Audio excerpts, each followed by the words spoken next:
ఎవరికీ చెప్పకు అని నమ్మకంగా చెప్పినవే 10 మందికి చెప్పేస్తారు. అందరికీ చెప్పు అన్నది మాత్రం మనకెందుకు అని వదిలేస్తారు. కష్టం విలువ, ఇష్టం విలువ ఒకరు చెప్తే తెలిసేది కాదు. స్వయంగా అనుభవించి అనుభూతి చెందితేనే తెలుస్తాయి. లేదంటే ఎదుటివారు పడే కష్టం తేలికగాను, చూపించే ఇష్టం చులకనగాను అనిపిస్తాయి. మంచి పేరు వస్తే నిలబెట్టుకోవడం, చెడ్డ పేరు వస్తే వదిలించుకోవడం చాలా కష్టం. కన్నతండ్రి లేని పుట్టినిల్లు ప్రతి ఆడపిల్లకు ఒక నరకమే. అమ్మ అర్థం చేసుకోకపోయినా నాన్న ఖచ్చితంగా ఆదరణ పంచుతాడు. కానీ నాన్న లేని లోటు ఆ కుటుంబంలో ఆ ఒక్క కూతురికి మాత్రమే తెలుస్తుంది. మొక్క పెరిగేటప్పుడు పోసే నీళ్ళే ఆ మొక్కకు ప్రాణం పోస్తాయి. అలాగే ఎదిగేటప్పుడు చేసే పనులే మనిషి జీవితాన్ని నిర్ణయిస్తాయి. విమర్శలను వినయంతో స్వీకరించినప్పుడే విజయం నీ సొంతం అవుతుంది. ఒక వ్యక్తి లైఫ్లో ఎదగాలంటే కష్టాలు, ఆటుపోట్లు తప్పవు. కష్టానికి అలవాటు పడ్డ వ్యక్తి ఎక్కడైనా రాణించగలడు. చేసిన తప్పునే మళ్ళీ మళ్ళీ చేస్తున్నారంటే అది పొరపాటు కాదు, అది వారికున్న అలవాటు. ఎప్పటికీ గుర్తుండిపోయేలా కొన్ని రోజులు అయినా గడపాలి, లేకపోతే ఎంత సంపాదించినా వృధానే. సంకల్ప బలంతో నీ తలరాతను నువ్వు మార్చగలిగినంత గొప్పగా ఆ దేవుడు కూడా మార్చలేడు. అందుకే ఏ పనైనా సంకల్పంతో మొదలుపెట్టు, సంశయంతో కాదు. అమాయకత్వంతో తెలివితేటలు ఉండొచ్చేమో కానీ నీ తెలివితేటలే అమాయకత్వంగా ఉండకూడదు. అస్సలు బ్రతకనివ్వరు. ప్రతి అనుభవం లైఫ్లో ఎక్కడో ఒక చోట ఉపయోగపడుతుంది. ఎందుకంటే ఏ అనుభవం ఎంత సులువుగా రాదు అనుభవిస్తే తప్ప. మౌనంగా ఉండడం అంటే నువ్వు ఇంకొక మార్గం ద్వారా నీ వాదనను కొనసాగించడం. వాదించే వారికి నువ్వెంత తక్కువగా స్పందిస్తే అంత ప్రశాంతంగా ఉండగలుగుతావు. ఒక మనిషి అందం సగం నాలుకపైనే ఉంటుంది. పలికే ప్రతి మధురమైన పలుకు ఆ అందాన్ని రెట్టింపు చేస్తుంది. నీకు మర్యాద దొరకని చోట నువ్వు కాలికి వేసే చెప్పులనైనా వదలకు. లైఫ్లో ప్రతిదీ నువ్వు సాధించలేవు కాబట్టి చేసే వాళ్ళకి చప్పట్లు కొట్టాలి, చేయగలిగిన వాళ్ళని ప్రోత్సహించాలి. ప్రేమ లేని మనిషి ఉండడు, గాయం లేని గతము ఉండదు, ఇవి రెండూ లేని జీవితము ఉండదు. జీవితంలో కొన్ని జ్ఞాపకాలు మర్చిపోతే కానీ బ్రతకలేం, కొన్ని గాయాలను గుర్తుంచుకుంటే కానీ ఎదగలేం. అలలకు అలసట ఉండదు, ఆశలకు హద్దు ఉండదు. ఇదే జీవిత పరమార్థం. ప్రగల్భాలు పలికేవాడు పిసరంత కూడా సాధించలేడు. ఎడతెగక ప్రయత్నించేవాడు ఎప్పటికైనా విజయాన్ని సాధిస్తాడు. మోసం అనే ముసుగు వెనక నిజాలు బయటపడినంత వరకు అందరూ మంచివాళ్లే. నిన్ను నువ్వు గెలుచుకోవాలనుకుంటే ఆత్మస్థైర్యం ఒకటే సరిపోదు, ఆటలో నైపుణ్యం కూడా ఉండాలి. మనుషుల్లో చెడును వెతకడం సాధారణ మనుషుల వ్యక్తిత్వం, చెడులో కూడా మంచిని వెతకడం గొప్ప మనుషుల వ్యక్తిత్వం. బాధ అయినా సంతోషమైనా ఒంటరిగానే అనుభవించడం నేర్చుకోవాలి. ఎందుకంటే మనం సంతోషంగా ఉన్నామని తెలిస్తే బయటకు నవ్వుతూ లోపల ఓర్వలేని వారు, బాధలో ఉన్నామని తెలిస్తే బయటకి బాధ నటిస్తూ లోపల సంతోషపడేవారు చాలామంది ఉంటారు. మనం ఏదైనా తింటే కడుపులో ఉండిపోదు, కానీ మనం ఎవరినైనా ఏమైనా అంటే వారి మనసులో ఉండిపోతుంది. అందుకే మాట అనే ముందు ఆలోచించాలి. ప్రభావితం చేసే వారే పక్కదారి పడితే ఇక అనుసరించే వారి ఆలోచనలు అధోగతి పాలవుతాయి. ఒక పక్షి పైకి ఎగిరితే మిగతా పక్షులు కూడా పైకి ఎగిరి ఆనందిస్తాయి. కానీ మనుషులు మాత్రం మిగతా వారు ఎదుగుతుంటే వారిని తొక్కి ఆనందిస్తారు. కొందరితో స్నేహం కొన్ని అనుభవాలు నేర్పుతుంది, కొందరితో స్నేహం నిన్ను అనుభవజ్ఞుడిగా మారుస్తుంది. మిమ్మల్ని ఇష్టపడే వారిని ఎక్కువ దూరం పెట్టకండి. ఒక్కసారి వాళ్ళ మనసు విరిగిపోతే మనకు ఎప్పటికీ దొరకనంత దూరం వెళ్ళిపోతారు. చెడు స్నేహం ఊహలకి కూడా అందని విధంగా నీ జీవితాన్ని నాశనం చేస్తుంది. దీపం చిన్నది అయినప్పటికీ దానికి కొండంత చీకటిని తరిమే శక్తి ఉంది. అందుకే దేనిని చులకనగా చూడకూడదు. బలమైన చెట్లే తుఫాన్ను తట్టుకొని నిలబడతాయి. అలాగే జీవితంలో బలమైన తుఫాన్లు అనే కష్టాలను ఎదుర్కొని నిలిచిన వ్యక్తులే తిరుగులేని వారిగా రూపాంతరం చెందుతారు. లైఫ్లో ముందుకు వెళ్ళమంటే నలుగురు వెంట పరిగెత్తడం కాదు, నలుగురు నడిచేలా నీ మార్గాన్ని ఏర్పరచడం. రావణ రాజ్యంలో ఉండి కూడా విభీషణుడు చెడిపోలేదు, రామరాజ్యంలో ఉండి కూడా కైకేయి బాగుపడలేదు. అందుకే మనం ఎక్కడున్నామన్నది ముఖ్యం కాదు, మన స్వభావాన్ని ఎలా ఉంచుకున్నామన్నదే ముఖ్యం.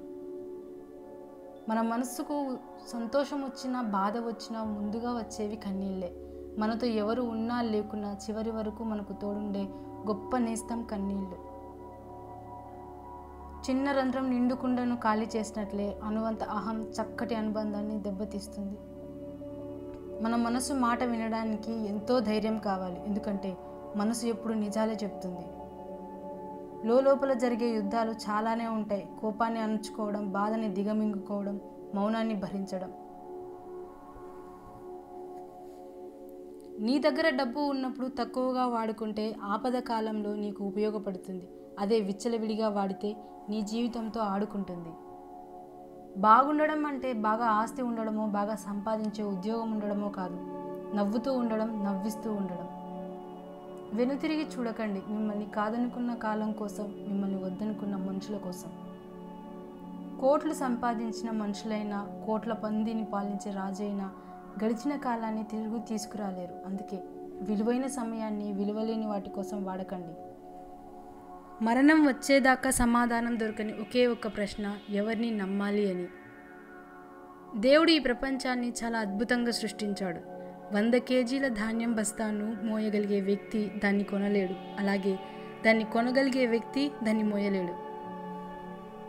ఇతరులను బాధ పెట్టడం నీటిలో రాయి వేసినంత సులువు. వారిని తిరిగి మామూలు స్థితికి తేవడం ఆ రాయిని వెతికి తీసుకొచ్చేంత కష్టం. అందుకే ఎవరిని బాధ పెట్టకుండా ఉండాలి. ఎవరి మనసు మంచిగా ఉంటుందో వారి తలరాత అంత చెడుగా ఉంటుంది. గెలుస్తా అనే నమ్మకాన్ని మోసుకుంటూ వెళ్ళేవాడికి దూరం ఎంతైనా కానీ పెద్ద భారం అనిపించదు. తప్పు చేయని మనిషి లోకంలో ఉండడు. తన తప్పును సమర్థించుకునేవాడు మూర్ఖుడు. ఇతరుల తప్పును వేలెత్తి చూపేవాడు అత్యంత మూర్ఖుడు. చేసిన తప్పును సరిదిద్దుకున్నవాడు ఉత్తముడు. నిజాయితీపరుడు ఎప్పుడైనా చిన్న పిల్లాడితో సమానం. నువ్వు మౌనంగా పని చేసుకుంటూ వెళ్ళు. విజయం నీ గురించి గర్జించి చెప్తుంది. ఈ ప్రపంచంలో ఏది పగిలినా అది శబ్దం చేస్తుంది, కానీ ఒక మనసు పగిలినప్పుడే మౌనంగా మిగిలిపోతుంది. ఒంటరిగా నడవడం అలవాటు చేసుకో, ఎందుకంటే నీతో ప్రయాణం ప్రారంభించిన వారందరూ నీతో పాటు చివరి దాకా నడవలేకపోవచ్చు. గతం గురించి ఆలోచించి భవిష్యత్తును పాడు చేసుకోవడం మూర్ఖుల లక్షణం. అంటించే శక్తి అగ్గిపుల్లకు ఉన్న, వెలిగించేందుకు ఒక చేయి కావాలి. ప్రతి రాయిలో కూడా దేవుడు ఉంటాడు, కానీ దానికి రూపం ఇవ్వడానికి ఒక శిల్పి కావాలి. మనిషి తనను తాను నిరూపించుకోవడానికి ఒక అవకాశం కావాలి. రోజులు మారాయి. ఇదివరకటి రోజుల్లో ఒక మంచి పని చేస్తే 10 మంది మిత్రులు అయ్యేవాళ్ళు. ఈ రోజుల్లో ఒక మంచి పని చేస్తే 25 మంది శత్రువులు అవుతున్నారు. బరువైన బాధలు మోసేవారే విలువైన మాటలు చెప్పగలరు. మిమ్మల్ని మీరు ఏదో ఒక పనిలో బిజీగా ఉంచుకోండి, ఎందుకంటే బిజీగా ఉండేవారికి బాధలకు దుఃఖించే సమయం దొరకదు. తాళిని బరువుగా భావించే ఏ ఆడది సంసారానికి పనికిరాదు. భార్యని బానిసగా భావించే ఏ మగాడు సమాజానికి పనికిరాడు. డబ్బు ఉన్నవారిని నిద్రపోనివ్వదు, లేనివారిని బ్రతకనివ్వదు.